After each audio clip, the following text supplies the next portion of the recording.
মানুষ কি মনে করে যে তারা শুধু আমরা ঈমান এনেছি বললেই ছেড়ে দেওয়া হবে এবং তাদের পরীক্ষা করা হবে না?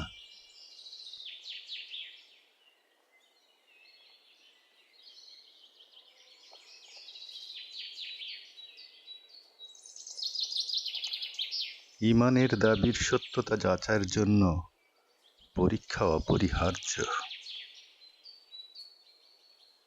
এ প্রসঙ্গে নবী করিম মুহাম্মদ সাল্লাল্লাহু আলাইহি ওয়াসাল্লাম বলেছেন, মানুষের মধ্যে সবচেয়ে কঠিন পরীক্ষায় পড়েন নবীগণ, তারপর যারা তাদের নিকটবর্তী।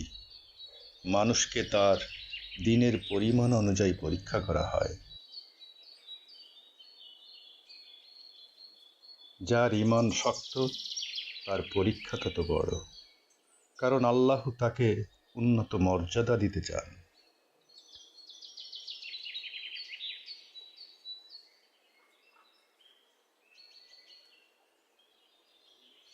এ প্রসঙ্গে নবী করিম মুহাম্মদ সাল্লাল্লাহু আলাইহি ওয়াসাল্লাম আরও বলেছেন, যাকে আল্লাহ কল্যাণ দিতে চান তাকে তিনি বিপদে ফেলেন।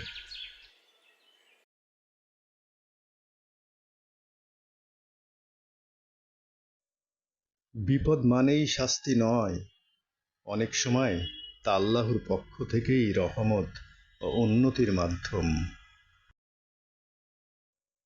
পরীক্ষা মানেই আল্লাহ আমাদের ভুলে গেছেন? না, বরং তিনি আমাদেরকে গড়ে তুলছেন ধৈর্য, দোয়া, তাওয়াক্কুল দিয়ে। তাই সফলতা দুনিয়া ও আখেরাতে